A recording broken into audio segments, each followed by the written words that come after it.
Ang ating kaibigan, yung UFO, no, aliens, marami pong nakakita, malayo pala doon sa New Jersey ito, no, yung mga nakikita po nila ng mga drones po doon sa taas na himpapawid na napakarami. Pero hindi nila alam, yung nakita po nila doon sa taas ay hindi po yan lahat drones, no. Mayroon pong mga UFO aliens, mahirap po talaga paniwalaan to. Kaya mayroon pong ipapaabot sa kaibigan ngayon, no? Ipaliwanag ko lang kasi nakausap ko po siya kanina tungkol po dito na mayroon po silang prediction na ang demonyo magpapakita na ngayon 2025, lalo na po mayroon ng sign na nagpapakita yung UFO. Kaya kaibigan, isa lang po ang ating sandata po kasi po makapangyarihan din po yung mga taga ibang planeta tulad po ng UFO.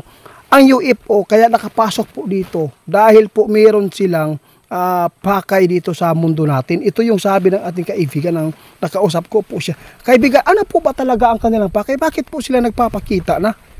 Ito. Sa totoo lang, wala po kaming sinasabi na kayo ay pipilitin namin na paniwalaan. Sa lahat po ng mga manghuhula po dito sa mundo, no? Kayo lang po maghusga, no? Nasa inyo lang, wala po tayong sapilitan. Pero kung mayroong mga aral na magaganda na mapupulutan po ng bawat isa sa atin, nasa inyo lang kung tatanggapin po at kukunin po nyo yan. Kasi po, kung hindi po maganda ng mga ipinapaabot, huwag po ninyong anuhin ha. Kaya dito tayo, free po tayo, wala po tayong sinasabi dito na nananakot tayo, yung hula natin ay totoo. Hindi, marami po ang mga hula dito sa mundo natin na hindi po nagkatotoo dahil po ay kasi ang humahawak po dito sa ating mundo, dito sa ating daigdig, ang Panginoon lang po talaga. Pero at least po, yung mga hula ng mga tao dito sa ating mundo at sa yung mga kaibigan natin ay makapag-prepare tayo. No? Hindi naman po totally na tayo ay paniwalaan. No? Nasa inyo lang po. Kaya nandito si kaibigan, meron po siyang nakita ngayon na 2025, kung hindi man ito maituloy ng Panginoon na yung mga kalaban po niya ay magpapakita na, no? Nasa Panginoon lang po talaga. Yung mga sinasabi ng ating kaibigan, nakikita lang po nila yung mga hinaharap na mangyayari. Ngayon 2025 guys, maraming mabago sa mundo natin. No? Bawat taon maraming nasasagupa yung tao, mas bibigat pa ang kaguluhan at problema na haharapin. Kaya mayroon po silang nakikita tungkol po ito sa sign po guys. Mayroon pong sign na nakakita din po ng mga tao tulad po ng UFO. Ito po ang sasabihin ng ating kaibigan, yung UFO, no, aliens, marami pong nakakita, malayo pala doon sa New Jersey ito, no, yung mga nakikita po nila ng mga drones po doon sa taas na himpapawid na napakarami. Pero hindi nila alam, yung nakita po nila doon sa taas ay hindi po yan lahat drones, no. Mayroon pong mga UFO aliens, mahirap po talaga paniwalaan to. Kaya mayroon pong ipapaabot sa kaibigan ngayon, no?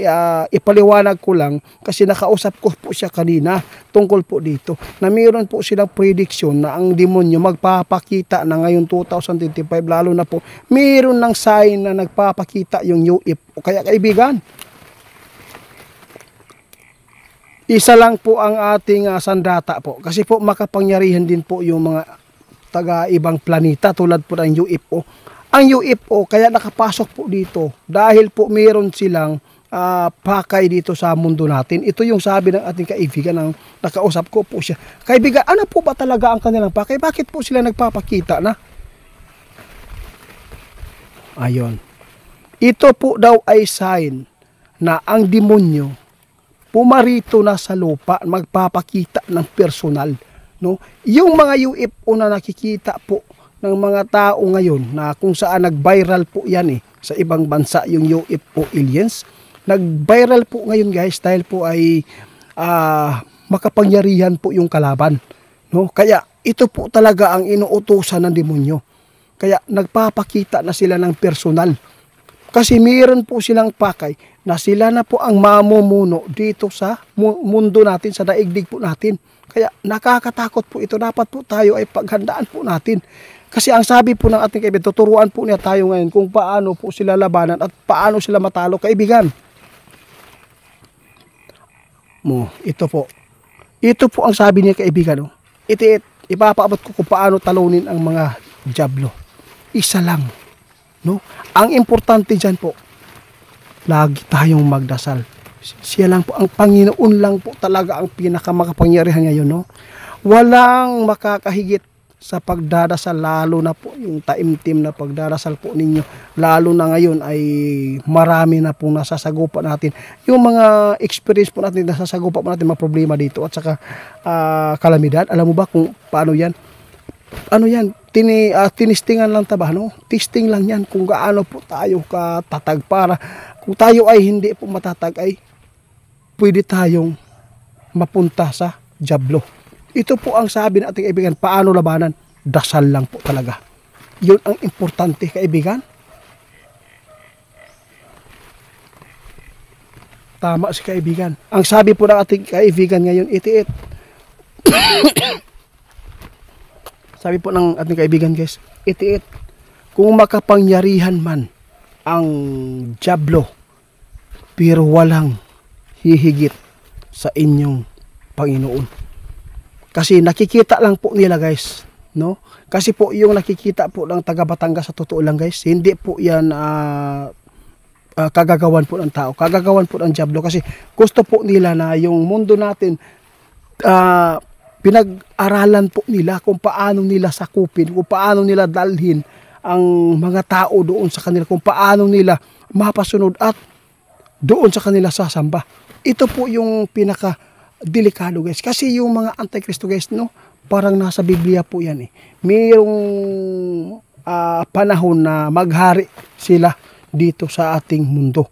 No, ito na po ang sinasabi ng ating kaibigan kung ano po yung ibig sabihin niya sa Biblia. Baka ito ang ating nakikita ngayon doon sa Batangas na nagpapakita. Hindi lang po sa Batangas, guys, at pati pa dito doon sa ini-exploran ko, guys, mayroon po, akala ko mga ano lang kasi nagklase-klase po yung yung kulay po ng light.